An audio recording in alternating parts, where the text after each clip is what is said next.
Hello everyone, Ace here, and today I have to make something of an announcement. For you see, my eyes have been opened thanks to game journalist Anna Valens from the Daily Dot, who in her latest article has enlightened us all by arguing her belief that 2D titties, as well as video games about premarital sex, are not only political, but also promote strong conservative values. Because apparently, in her worldview, hardcore Christians spend all of their time watching anime that involve tentacle monsters. Now, for those of you who are curious, the particular article in question is simply titled, Subverse's Arch Warhammer Controversy Shows That Porn Games Are Always Political. And no political affiliation is a political affiliation. Now, of course, this was clearly written in response to the recent controversy surrounding Arch and the developers behind the game Subverse, which has actually already been covered by other channels, including Arch himself. But to put a long story short, Arch did an interview with Subverse, and in response, a bunch of SJWs tried to smear Arch, and more importantly, tried to get Subverse to distance themselves from Arch, which they briefly did before backtracking and apologizing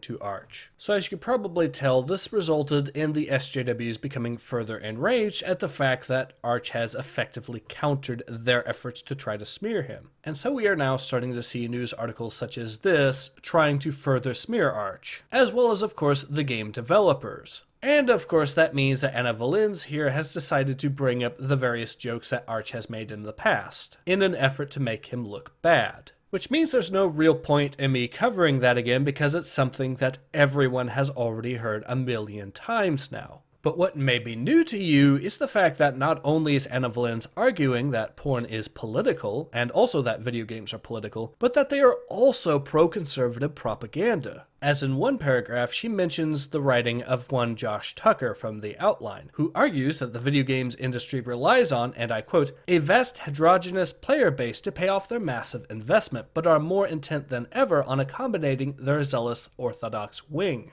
And Anna Valens follows this up in the next paragraph by stating, and I quote, when developers avow that they are apolitical or politically neutral, they are trying to cater to that zealous orthodox wing. Any expression of left-leaning politics is antagonistic to the status quo, and thus sales from gamer boys. But I should also mention that this latest effort from Anna Valens doesn't merely smear Arch or the developers behind Subverse, as she also decides to name drop V, Mike Cernovich, Ian Miles Chung, Jeremy from the Quartering, Sargon of Akkad, and even Sophia Narowitz, trying to link them all to the far right. And I would also have to bring up the fact that she later on even decides to quote from the Antifa handbook, the quotes themselves perhaps being best describable as absolute paranoia. Needless to say, this particular article is an absolute goldmine of unintentional comedy, which is of course one of the reasons why I will be leaving a link to the archive of it in the description below. But if you take nothing else away from this, just remember that watching anime about tentacle monsters will help you find Jesus in the end. In any case, this has been Ace. Hope to see you guys again soon.